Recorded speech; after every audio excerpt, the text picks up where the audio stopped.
Deepak भाईनी maximum fund इथे दिलेला आहे वेंगुर्ल्यात, असं त्यांचं मत आहे.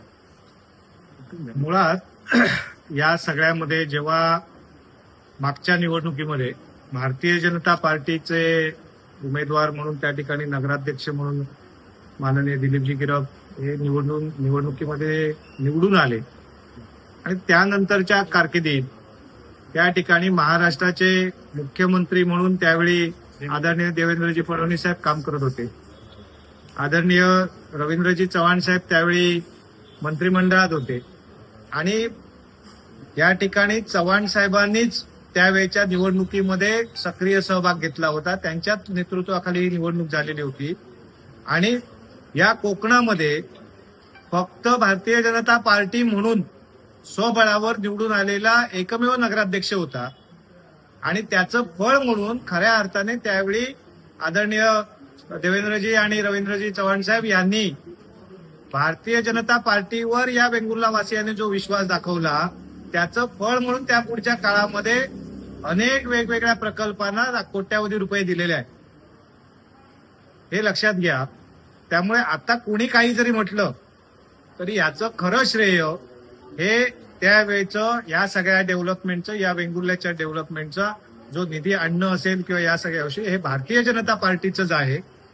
आणि भारतीय जनता पार्टी म्हणून आम्ही त्यावेळीची निवडणूक वेगळीच लढलेले होते आणि असं पण नव्हतं की युतीतनं ही निवडणूक झालेली होती. ही निवडणूक भारतीय जनता पार्टी म्हणून आमचा उमेदवार वेगळा उभा राहिलेला, स्वतंत्र राहिलेला आणि ते त्या ठिकाणी निवडून आलेले होते. त्यामुळे त्याच्या पुढच्या काळातली 5 वर्षातली सत्तेमधली जबाबदारी किंवा या विकासाला चालना देण्याची जबाबदारी ही भारतीय जनता पार्टीचीच होती आणि ती भारतीय जनता पार्टीने प्रामाणिकपणे पार पाडलेली आहे.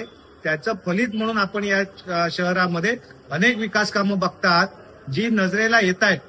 वर्षानुवर्ष प्रलंबित असणारे अनेक प्रश्न या सगळ्याच्या माध्यमातून निघाले आहेत. पाण्यासारखा एक महत्वाचा प्रश्न या शहरामध्ये होता.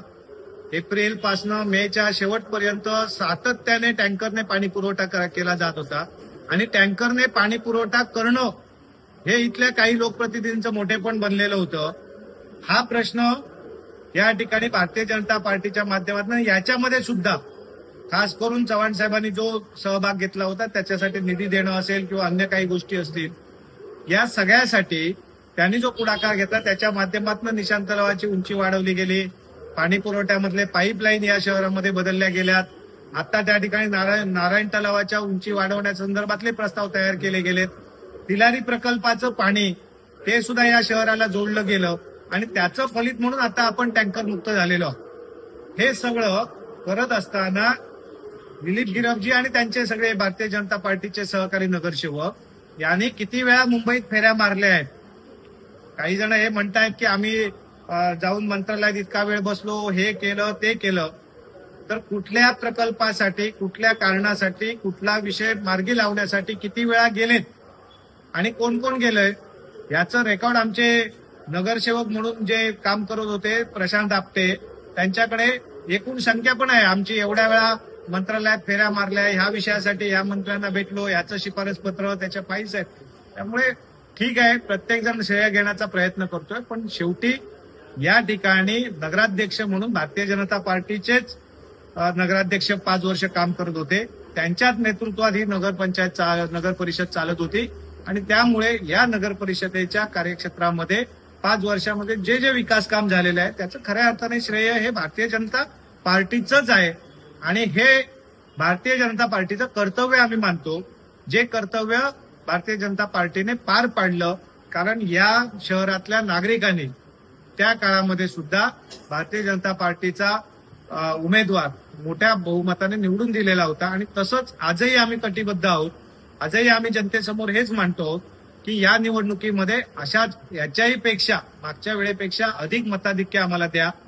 पुढच्या जो काही विकास या मागच्या कालावधीत केलाय तो पुढे नेण्याचा किंवा त्या सगळ्या पायावर कळस चढवण्याची जबाबदारी ही यापुढच्या काळामध्ये आमची आहे.